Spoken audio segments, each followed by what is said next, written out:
started like any other weekend trip. Me, Mike, and Kevin were heading up to an old cabin in the woods, the kind you rent for cheap because nobody's been there in years. We were laughing, playing music, teasing each other about ghost stories. I didn't know it then, but that would be the last time we'd laugh together. The forest road was long and winding, the kind that makes you feel like you're driving into another world. The air was cold, unnaturally cold for summer. That's when a stray dog trotted out from the trees. He wasn't like normal strays. His fur was pure black but shimmered under the headlights. His eyes a strange golden brown that seemed knowing. Mike said we should just drive past, but something told me to stop. I opened the door, and without hesitation, the dog jumped in. The first night was peaceful, or at least it seemed so. We played cards, drank a little, and joked about who would survive if some monster attacked us. Around midnight, I woke up to the sound of scratching on the window. When I looked, nothing, just the trees swaying. But the dog, he was standing in the middle of the room, ears forward, low growl rumbling from his chest. That's when I saw it, just for a split second. A pale, distorted face peering through the window before vanishing into the dark. The next morning, Kevin said he was going to check out the river. He never came back.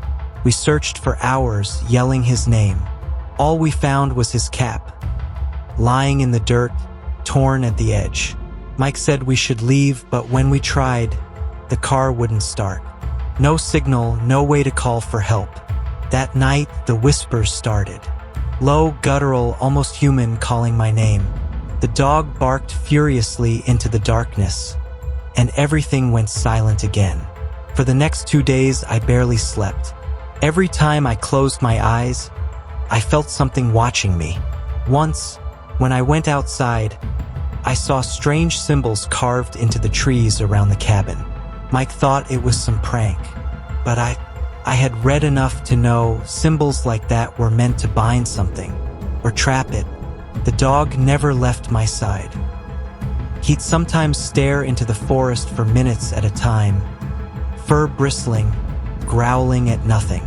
On the third night, I woke to the sound of Mike's voice calling me from outside. Relieved, I ran to the door, but halfway there, the dog blocked my path, barking like mad. Then I froze. Mike had left hours ago to look for help. I had watched him walk into the forest. So, how was his voice here now? When I looked out the window, I saw him, or rather, something wearing his skin. It grinned at me wide, too wide, and its head twisted unnaturally before it walked away into the shadows. That was the night I saw it fully. Tall, gaunt, skin stretched over its bones, eyes like burning coals. The dog lunged at it without hesitation, teeth sinking into its arm. The demon screeched, the sound piercing my skull. I ran. I don't know how long I ran before realizing I was lost. The forest was endless. Every path I took looped me back to the same twisted tree with those symbols. The demon's footsteps were behind me, slow, deliberate, like it knew I couldn't escape. I tripped, my ankle twisting. It was over. The demon towered over me, when suddenly, the dog appeared from the dark. But this time, he didn't look normal. His fur glowed faintly, golden light radiating from him. His eyes blazed, and every breath he took steamed in the freezing air. The demon hissed, "You again. I should have finished you last time." They clashed, light against shadow. The forest shook with their battle.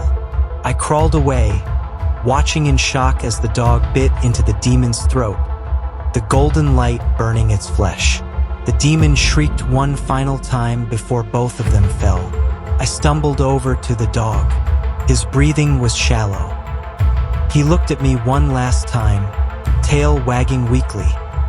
Then his body dissolved into golden dust, leaving only his collar. In that moment, I understood. This wasn't just a stray. This was a guardian sent to protect me. an angel in the form of a dog. I walked out of that forest alive, but never the same. This was the story of Carl Johnson. Hope you guys enjoyed it.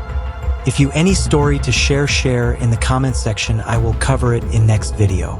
Till then, take care you, your family members, and your friends. Keep your loved ones very close to you, and I'll catch you guys in next video. Thanks for watching.